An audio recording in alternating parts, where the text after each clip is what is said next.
Thank you everyone for being here. We're going to give the rest of our guests a few more minutes before we get started. But in the meantime, wanted to start off with a little bit of more information about me. So my name is Josh, as you already know, and I've been with Belkins now for a year. And before I started with Belkins, I was actually doing sales for about 4 years. And when I joined Belkins, I started off as an account manager, and it was very, very fun. It was great because I was able to build really good client relationships, really good internal relationships, and then most importantly, I was able to see each aspect of how our team works. Because in case you didn't know, we specialize in lead generation. I'll talk a little about that in a little bit, but each team has a specific devoted role to any kind of outreach. So it was great to be able to see how each thing works, each team works, each person works, and understand the ins and outs of outreach in general. Before I worked with Belkins, it was quite a very simple kind of outreach position where it was more about sending emails and then, follow-up calls.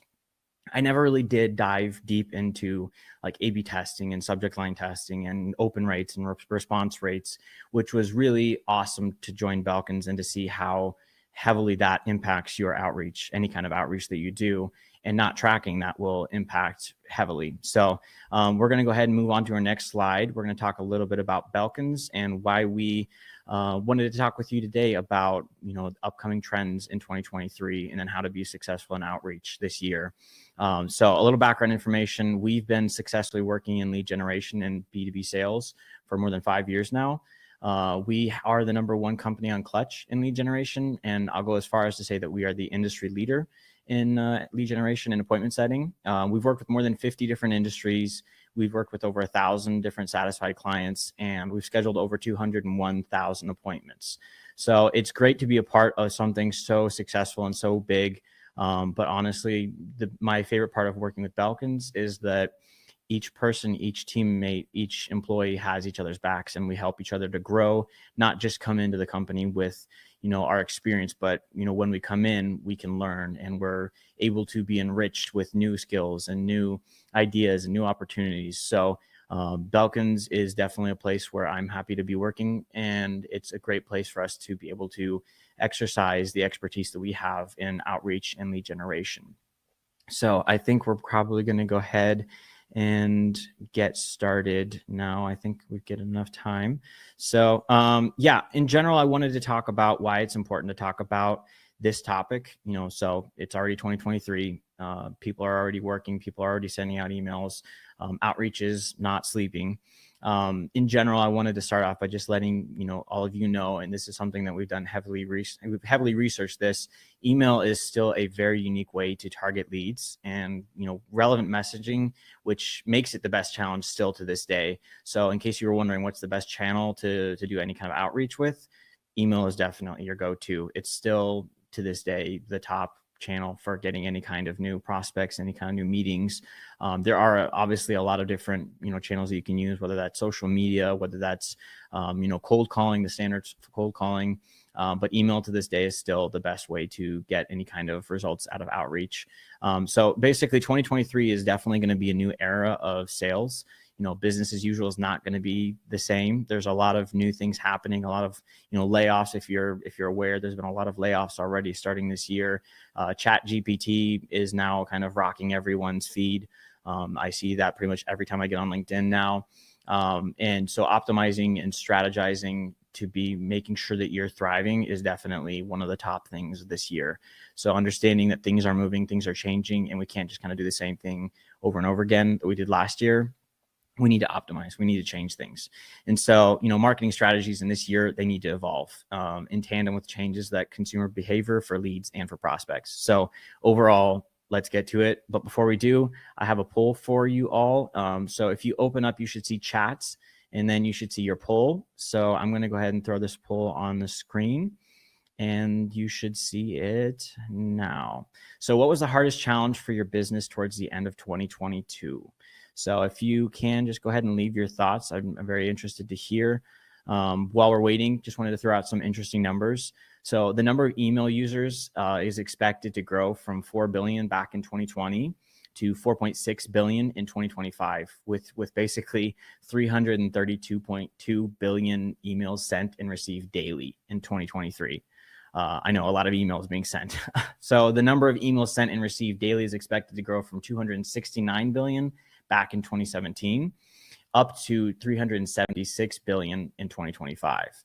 And then email marketing revenue is actually projected to grow from 7.5 billion back in 2020 to 13.69 billion in 2025, showing an impressive CAGR of 13.3%. And then basically in terms of channel effectiveness, 47% of marketers agree that email is the most effective, followed by social marketing, social media marketing. So it's 39%, and then SEO is 33%. And then in general, content marketing, which is also 33%. So, each year we are getting more and more in the loop. We're all starting to understand more and more about how to do effective outreach. And that's exactly why I want to talk about this today, is because there's a lot of companies out there that help. There's a lot of people that have their say of how to be effective when you're doing outreach. But in general, there are best practices, which we're going to be talking a little bit about that today. There are things that you need to know for sure when you're doing outreach, which if you don't go into outreach prepared correctly, you could send out 1,000 emails or 5,000 emails, but you're not really going to be able to understand if those are actually getting to people's inboxes, which is going to be leading towards one of the things that we're going to be talking about, which is email deliverability. So thank you so much for your answers in the poll. I'm seeing that one of the most common answers is not enough leads and opportunities. Totally get that.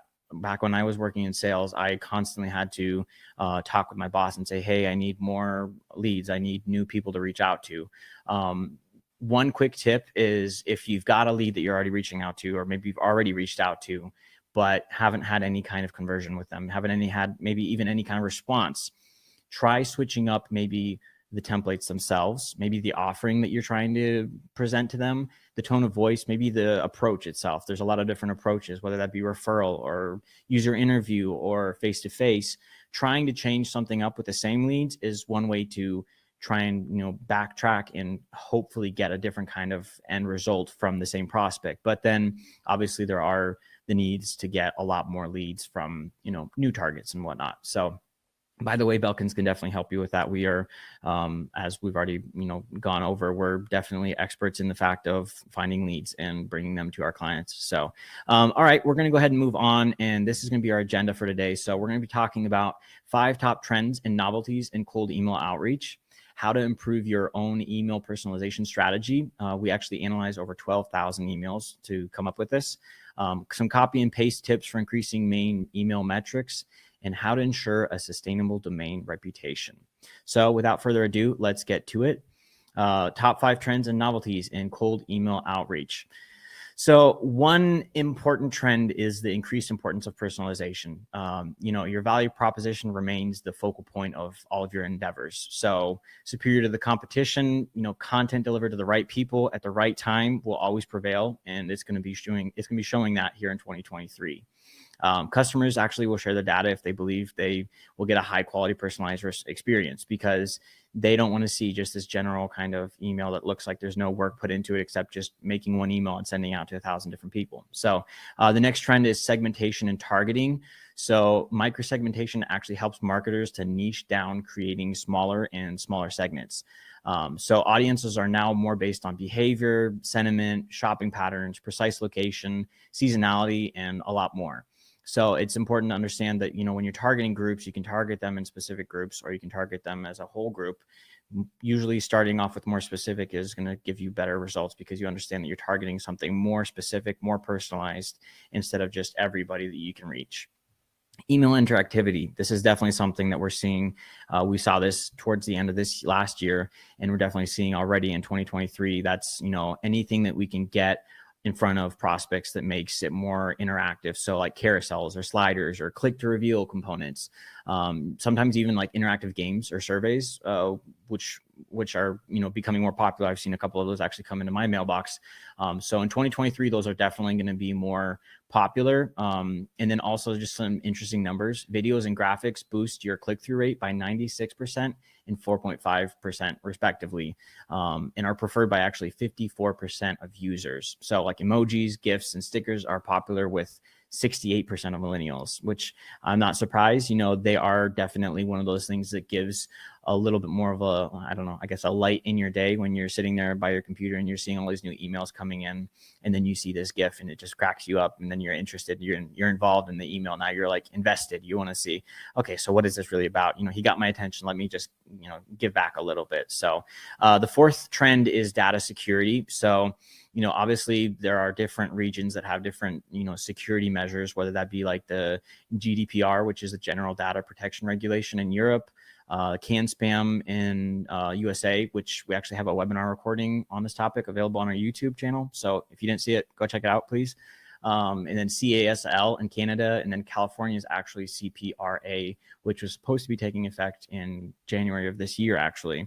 So all of these are going to be shaping the global and local email marketing landscape. And then our last one is automation and cutting edge AI tech or, tools. So, AI can do a lot, as if you've seen or if you've tried to investigate what's really happening right now with AI. There's a lot that they can do, and there's a lot that different programs and software can do. They can clean email lists. They can predict effective subject lines. They can actually even identify like incorrectness in your campaign, something that's not working correctly in your campaigns. They can do pretty much anything right now from what I'm seeing, like specifically with ChatGPT. It's quite amazing what this thing can do. So throwing a bit of automation and having smart campaigns is definitely something that is a trend right now in cold email outreach. So we're going to move on to our next slide, and that is how to improve your own email personalization methods. So personalization overall is something that you're probably going to hear me talk a lot about, but it's a very crucial element for effective cold email outreach, just because, it can be time consuming, obviously, to build more personalized and, more clear and precise cut emails specifically for a definite group or a smaller group or large group. But personalization is definitely something that you want to put your time into. It's going to help you get better responses. It's going to help you get more opens. If you're just sending out a bland, just very bland, very general email to everyone, it's the same. You're going to see that your success is not as high as if you actually personalized and went the extra step just to make sure that this specific group has an email specifically talking about their pain points or their bottlenecks or their issues. So anyways, moving on. So our first point is using data to your advantage. So if you don't have a CRM and you're doing outreach, I really recommend, trying to get a hold of a CRM, getting set up with a CRM for multiple reasons. It's easier to track all the information. It's easier to track, what responses you're getting, what open rate, what reply rate. And then overall, there's a lot more that CRMs can provide. So investing in a CRM to gather information and then understand better how everything's looking, I definitely recommend that. Using merge tags. And if you don't know what merge tags are, basically, if you have your lead database, so all of your lead information is in one place, you can track, whether it's website traffic, whether it's, obviously first name, last name, that's kind of standard, but you use merge tags into your templates so that you're pulling information that is maybe more unique. So for example, we've done in the past with a client, we actually tracked website traffic for prospects, and we were able to pull that information and put that straight into an email template, which made it a lot more personalized, because then they understood we did the due diligence. We actually did try as hard as we could to get as much information to make this email as most personalized as as it could be possibly. So using merge tags, I would definitely recommend trying that and, investing in that. Segmenting your emails. Yeah. So for example, you could group your prospects into like a smaller group, whether that be company size, whether that be job titles, whether that be pain points, and trying to understand that, okay, you've got 3 targets and 2 targets have similar pain points. Okay, let's target them together in one email campaign so that it's, their pain points that you're talking about are exactly what they're feeling. So instead of reaching out to everybody with the same pain points, and then finally you understand this doesn't work for this title, this pain point doesn't work for this title, you're grouping and you're segmenting your leads in a way that you're providing more efficiency for the rest of your team, because you understand that segmenting can really be effective. So you can include interactivity. We already talked about that. So like a swipe or a click or a tap to watch, anything like that to get your emails more interactive. That's definitely very important. And then our next point would be optimizing email signatures. Obviously you want to make sure that your signatures are not set up incorrectly. Otherwise, a lot of prospects will look at the signatures and they'll think, okay, this doesn't look very official. This might be spam. This might be a scam. This might be phishing. Who knows? So making sure that your signatures are all set up and correctly optimized into your system is very important. And then last but not least, personalization based on triggers. So like trigger events. So trigger events, whether that be like a conference that's coming up in a week or in a month, and it's specifically for the industry that you're in. This is something we've done very often. It works really well. You find your target, you find a conference that they might be attending, your target group might be attending, and you start writing everyone and you say, hey, I'm interested. Are you going to be attending this conference? If so, let's meet, let's talk. I hear it's going to be a great conference. I'm super excited. And that gets your foot in the door to the sense that they don't have to really go out of their way to meet you. They're just already going to be there. And it's a lot easier for them to just say, you know what, I'll be there. I'll give you 15 minutes of my time. We can go get a cup of coffee at a break or something like that. So trying to use these events and these conferences in your personalization to, completely personalize your specific outreach and your specific campaign, it works really well. I did this for a client of mine that we were having, quite a few different issues with trying to get a lot of appointments, and this really just, upped the bar for us. So, and then some other things that you also want to try and keep and focus on are like subject line testing, A/B testing. So if your open rate's low, your subject line means it's not working as good as it could possibly be. So trying to test another subject line simultaneously, and then A/B testing which one's working, and then keep the one that works better. And then, obviously, once again, time optimization. So we talked about that already, trying to set a sense of urgency in your emails itself to make them feel like I should really hop on this. I should really do this quick.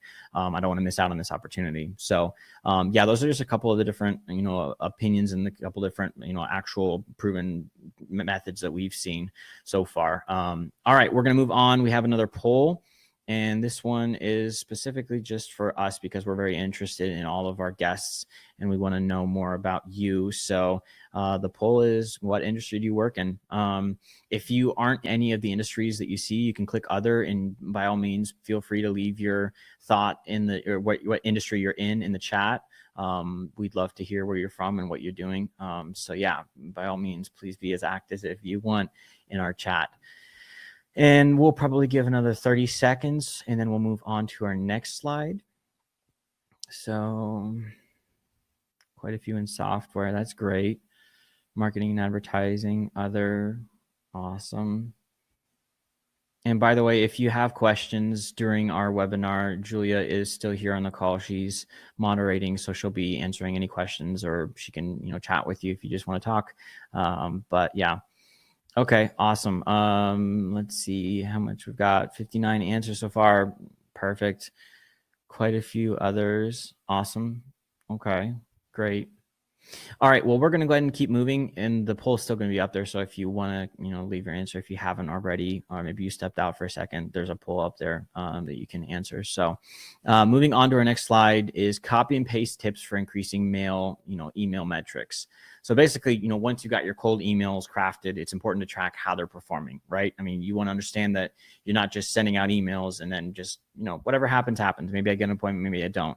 Mid-campaign, early campaign, during the whole campaign, tracking everything and understanding how it's working. This is something that my boss never asked me to do, never taught me how to do. My last boss for my last job.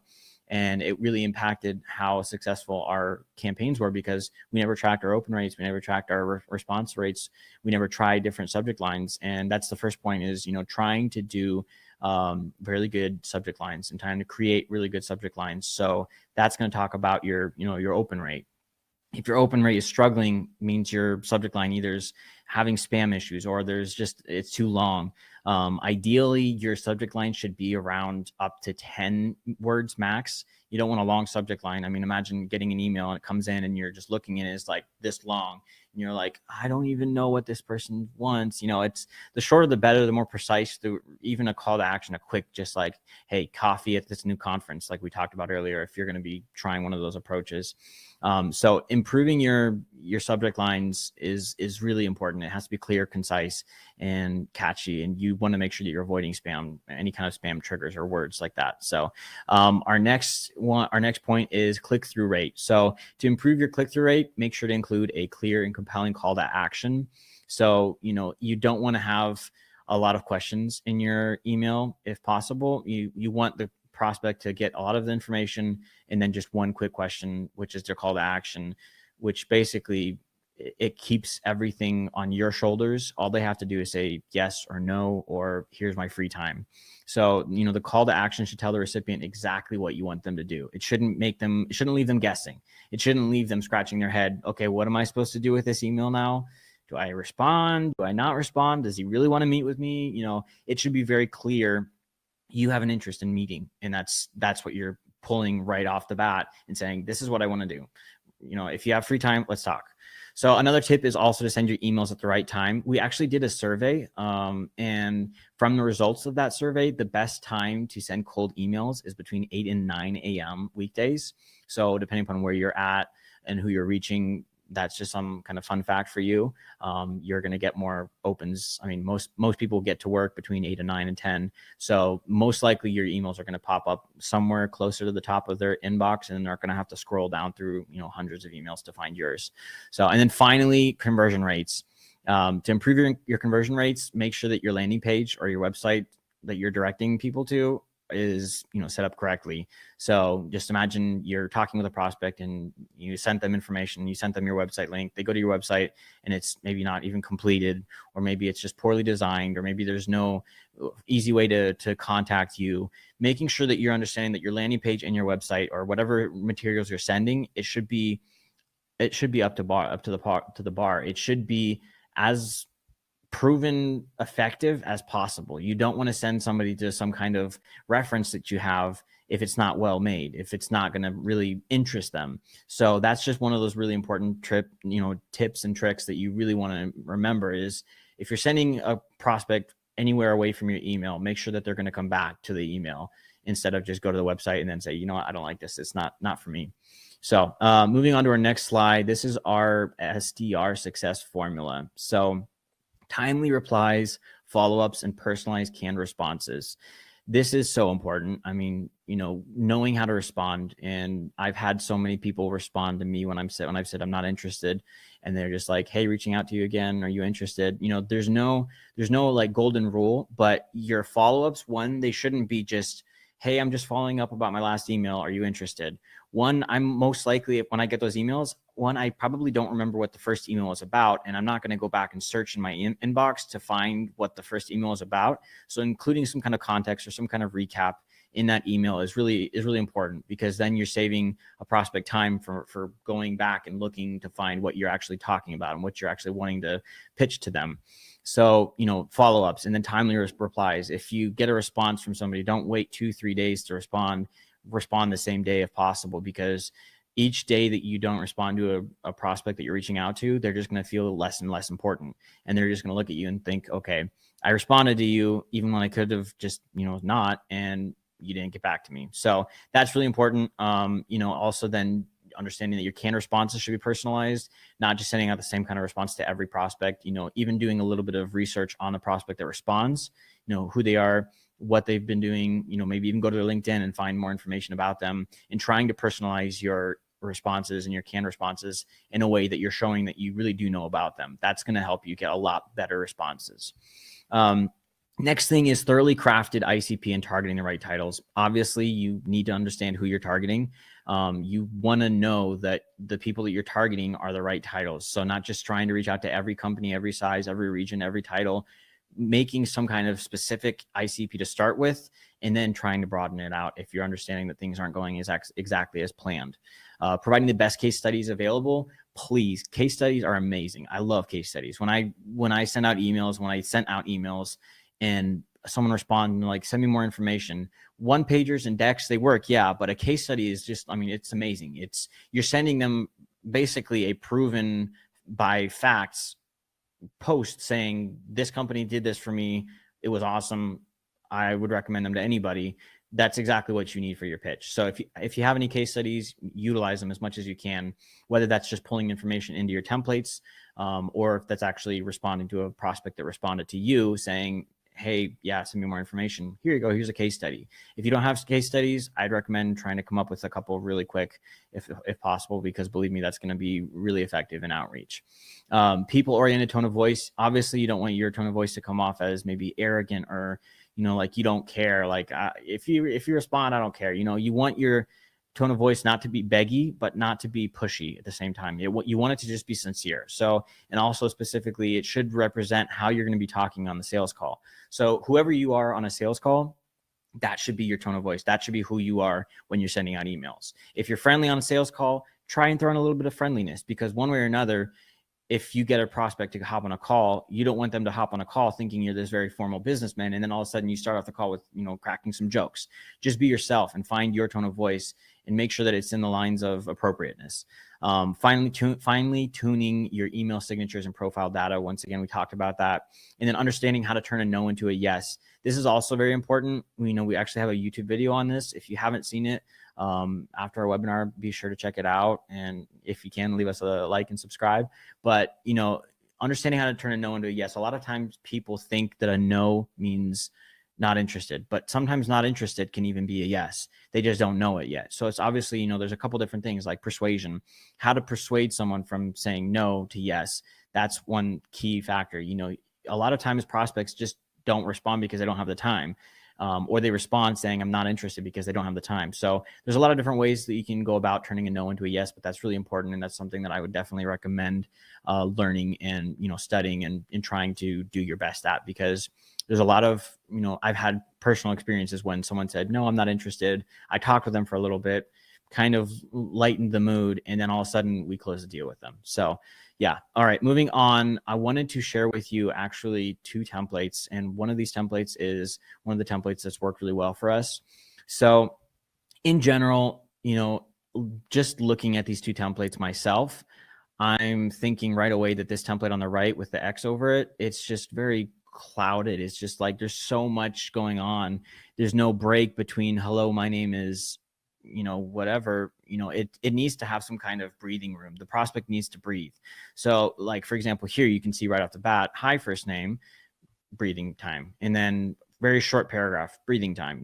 A prospect doesn't want to look at this kind of, like, for me personally, I look at this first paragraph and it's, I don't know how many sentences long.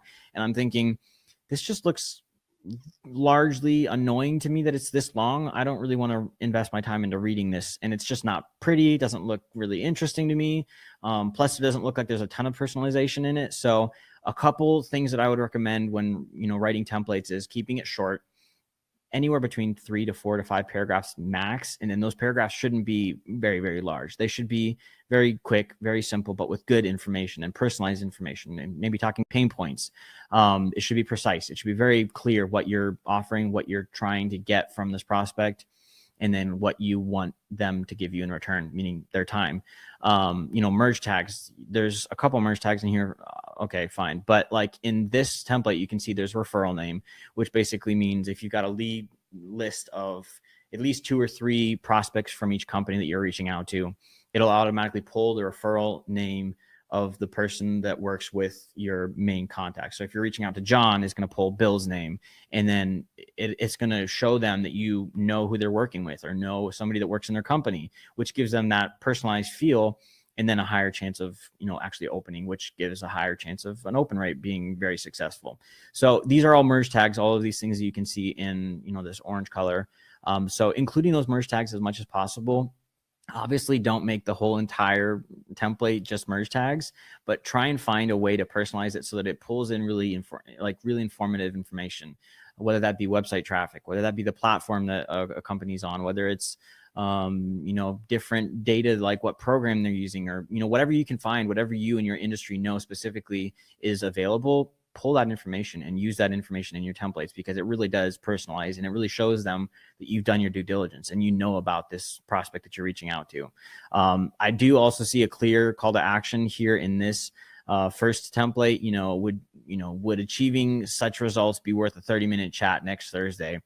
That's automatically, you're just asking one simple question, and you're asking them just to send a couple of time slots over, as opposed to over here on our second one, you see, thanks so much for reading this email till the end. I genuinely hope to hear from you ASAP. that just looks like you're fine with them not responding. Yeah, obviously you said, I hope to hear from you ASAP, but you're not really pushing them in a sense of professionally polite, can you get back to me? That's just, I hope, hoping is great, but hoping is not going to get you the numbers that you really want to see. And it's not showing you the urgency. I'd like to hear from you soon. If you can, just let me know when your time slots are. So urgency is also something that you can use. Like if you see this last merge tag in this first template, months +2, we're including a deadline or a timeline for our prospects to understand. So you're going to be able to see, you can expect to see such results by 2 months from now, 2023. So that's already showing them you have an understanding of how much time it's going to take to be effective, how much time it's going to take for you to deliver what you're offering essentially. And then, I would say overall, if you look at these two, there's a lot of different things that come to my mind, but I would just say overall, it needs to come off in a sense of, if I was receiving this email, I would want to read it. And I'm looking at this first email, I'm looking at the second email, and I wouldn't want to read the second email. I would want to read more likely the first email, because it's structured, it's got good information, it's got good personalization, it's got merge tags, which leads to the personalization. Very short, precise subject lines, and a very good call to action. So overall, try not to keep your subject lines and your overall templates long.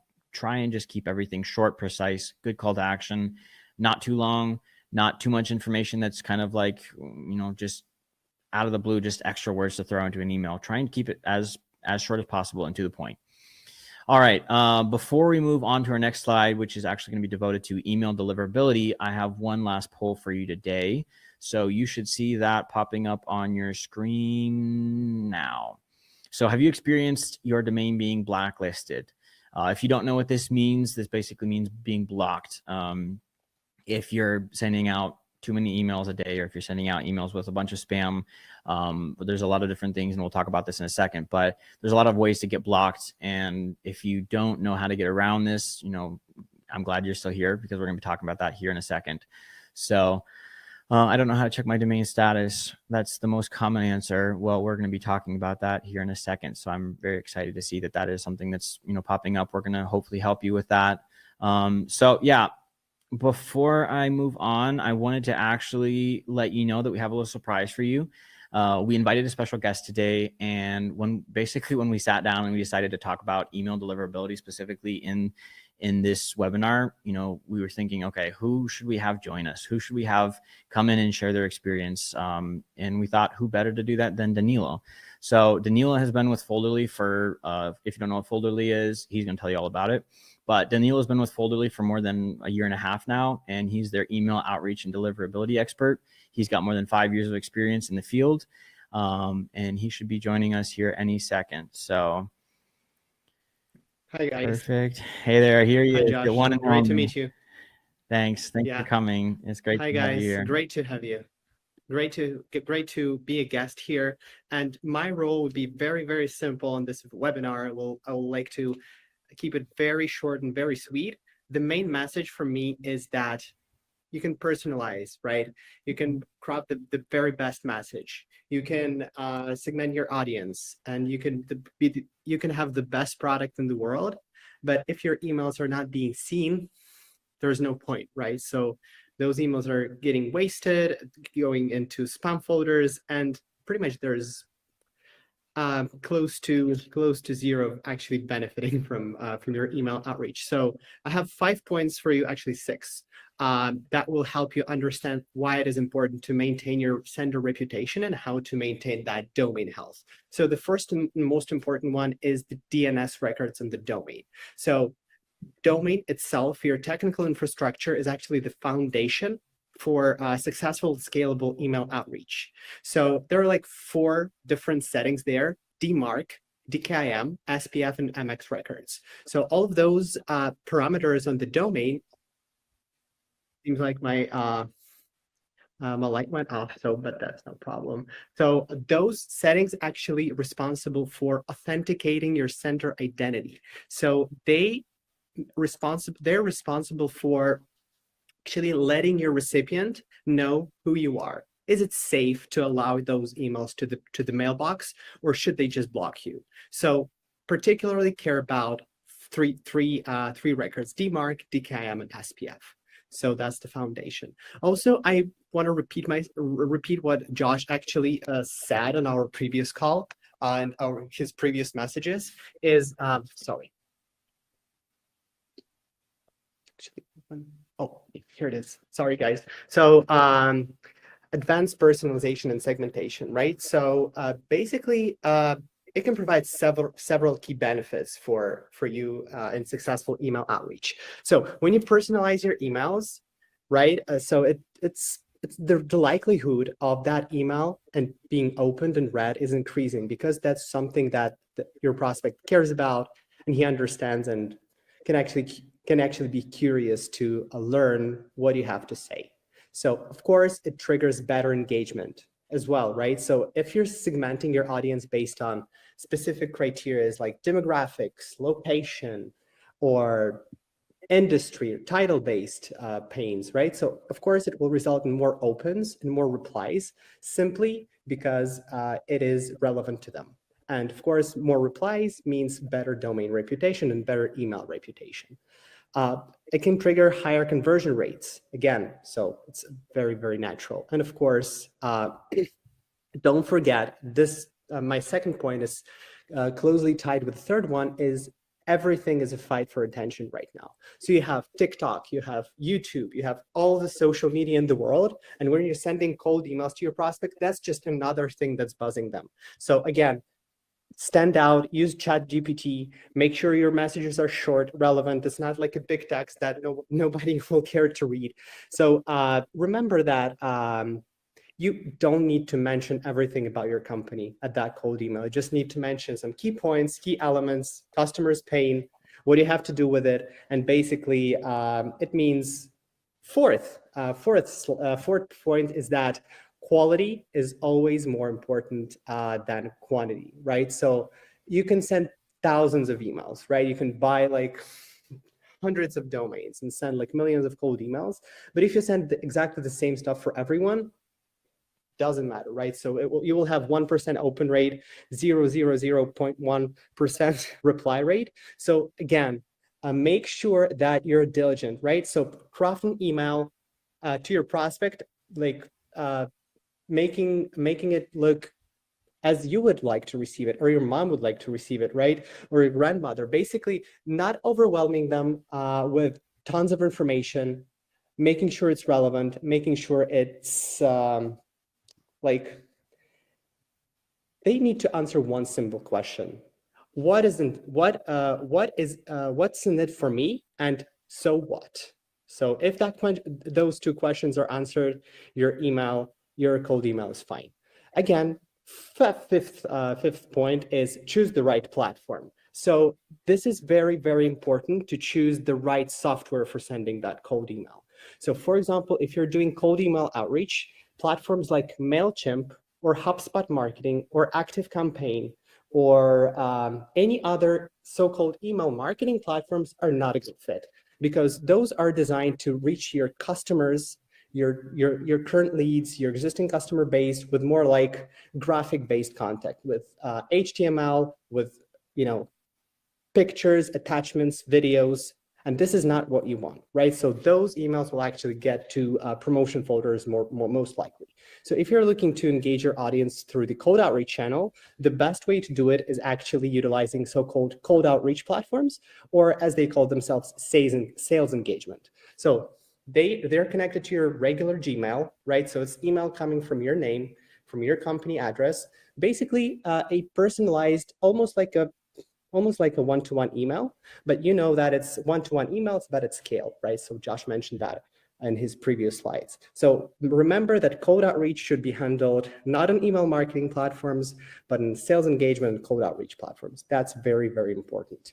And what are we doing here at Folderly is that we're actually fixing and maintaining your sender score. So whenever you're just starting, or you have been doing cold outreach and it didn't work for you, basically, we can help you boost that sender reputation. We can help you boost that sender score and make sure that those emails actually go to the right place, which is the primary inbox, of course, right? Not promotions, not a spam. So always keep in mind that it all ties together, and every element of cold outreach is very, very important. And like, if you omit one, nothing will work. So that email reputation slide I had for you is like a cherry on the cake, right? So please always remember it, keep it in mind.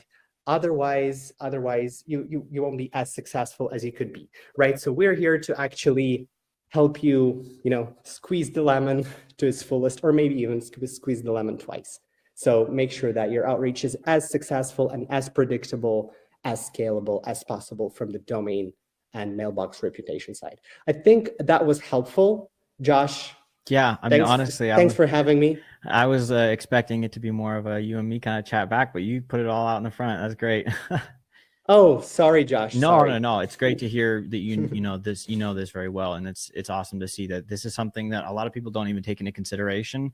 I'm sure that maybe there are some people even on the webinar today that are kind of shocked that there's a person that knows specifically about this and that has a job specifically around this, because like in my day back when I was doing sales, I just felt like all I have to do is send the emails, right? That's it. A lot of people go into outreach for years not knowing there's so much more behind it. So exactly. Exactly, perfect. Josh, you're right. So a lot of people, when you're starting, they assume that email is just you click that send button and somebody on the other end will receive that email. But that's not a case anymore. There's a lot of rules, regulations, best practices, some kind of hidden rules that that not everybody is aware of, right? Yeah. So this is why it is important to actually read about it, maybe have an expert do it for you. So Or pretty reach out to us and much we'll tell you more about it.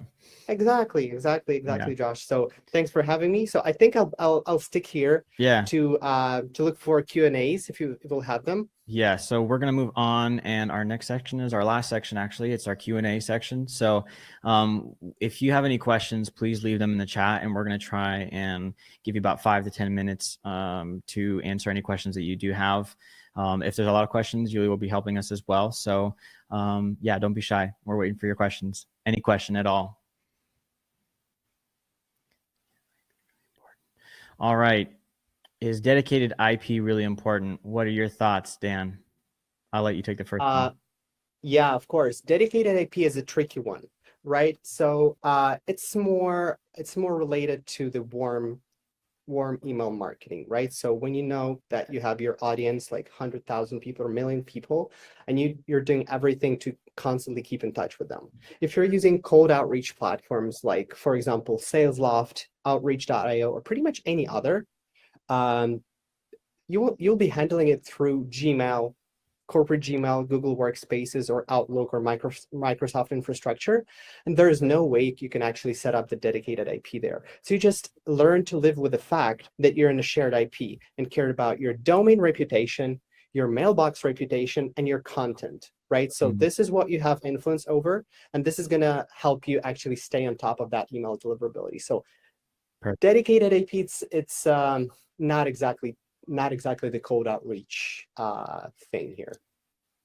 Awesome. Thanks for that answer. We've got quite a few questions. So does Folderly work out the domain issues? Yes. I mean, that's what Folderly does. There's a lot of different things that Folderly does. And please, if you have more questions, if you have maybe even current domain issues, reach out to us. We can have a meeting with you, talk about all the different things that Folderly does, not just help you with domain health, but also spam words and stuff like that. Next question, did you mention that HubSpot is not a good platform from which to send emails? No, I would say that, depending upon what your needs are and, what your budget is, HubSpot actually works quite well. There are different platforms that work better. I did see that there was another question, like what email outreach tool are you using? Yeah, we use, we've used multiple different ones, Outreach and Reply. So I would recommend using something that gives you very, very, very detailed breakdown information. So open rate, response rate, click-through rate, all things like that. Another question, is it worth creating a new domain specifically for email outreach? It really depends on how many emails you're sending. I would say that sometimes that can be helpful. Dan, what are your thoughts? Would you create another email domain or a new domain just for email outreach? Actually, something that we push all our customers to do, because cold outreach is by its nature inherently it's more risky, right? So basically, you keep it outside, keep it on the dedicated domain, and just know that your cold outreach won't be hurting your marketing or email marketing on your promotional sending and vice versa, right? So you just know what is influencing your reputation on the cold domain, so you know exactly, right? So it's not like a marketing blast that marketing did, right? So it's my team, my BDR, my sales team that send those, those templates to that particular audience. This is what causing any problems, or this is what contributing to that domain reputation as a whole, right? So as a general practice, it is a good idea to actually have a dedicated domain for that more risky cold sending. So if you're looking to scale, if you're looking to grow your outreaches, this is one of your primary sources of client acquisition. I would think that's a great way to handle it. Create like some, cousin domain, like a lookalike domain. Yeah. So for example, if you're using .com, create something on .io, or add like your team, your company name, and word get like before it, like getfolderly.com, for example. Yeah. Okay, we're going to go for another about 2 minutes. We'll go through all these questions that we've got. If by any chance we don't have the time to get any of the questions answered, feel free to actually reach out to me on LinkedIn. I know that Julia will be posting my LinkedIn information here a little bit later, but let's go to the questions. So is it possible to improve a domain reputation? Yes, definitely. Once again, that's definitely something that, we can tell you more about, and Folderly can help you with. Even from starting off from, very beginning, before you launch a campaign, or going as far as to being in the middle of a campaign, there is ways to, help your domain reputation go back up. What is your opinion on using a VPS to send really high amounts of emails? I've never actually tried sending out emails while using a VPS, like a VPS. Dan, what are your thoughts on that? Do you have any comments? Better stick to proven sources, right? So you can experiment with it. For some industries, it actually works, but it will not bring you more than like 10-20% open rate at like tops, right? But if you're keeping it as detailed, as personalized and more segmented, using just regular ESPs coming from sales engagement tools, those open rates can be as high as like 50, 60, 70% for like more personalized targeted campaigns, and get up to 80% or like 85. So, but as a like industry benchmark, we have about 45, 50% would be a healthy metric if you're sending cold outreach. So you can experiment with it. We hadn't seen much success with it because just how it is. All right. Next question. Alex asked, it was my understanding that including interactivity in an email could get you flagged as spam, but you mentioned that inviting people to swipe, watch, or click will improve conversion rates. Yeah. So obviously you have to go into any kind of interactivity, or if you're using videos or photos or any kind of media or links, you have to understand that you're needing to warm up the emails first before you start sending out mass emails to a lot of different prospects. There's a proper way to warm up your mailboxes, even with any kind of design, like whether it's pictures, videos, or any kind of interactivity. So warming up correctly is also one more thing that Folderly, we can definitely talk with you about that, and how that needs to be done effectively. But yeah, so making sure that you warm up is very important. What do you think about Pipedrive internal tools for cold email outreach? Dan, we'll play ping pong, I guess. Your next question. So I guess all questions about email deliverability, Pretty much. right? So like so Pipedrive internal, it's more like an European market, right? So we mainly target US. So Pipedrive is mainly like in the EU, and I haven't actually tried them myself, and our clients are mainly based out of the US, but I haven't heard any bad things about it. So supposedly just the same mechanics, the same type of algorithm that's working there. So, and again, cold emailing, outreach, sales engagement is all about A/B testing, right? So you just try two different things, compare them, and just distill what. So again, there's no silver bullet here. If you have a subscription to Pipedrive, if you're paying for that sales engagement there, why not? Yeah. All right. Well, I think that's pretty much it for us for today. I saw that there's a couple more questions. So please reach out to me with any questions that you have that we didn't have time to answer. And if you have any questions and didn't have time or forgot to write in the chat and ask, once again, please do reach out. We'll answer any questions you've got. We're always looking forward to talking with all of our guests. So thank you so much for joining us today. Thank you for listening. I hope we were able to give you information that will help you be more successful in email outreach in 2023. And if you want any more help or want any more kind of detailed information about how we can help you with that, please reach out to us. And, you know, on our website or on our YouTube, you can find a lot more tips and tricks. And then you can also actually set up a free consultation with us. So hoping to hear from you and hoping to see you at our next webinar. Thank you and have a great rest of your week.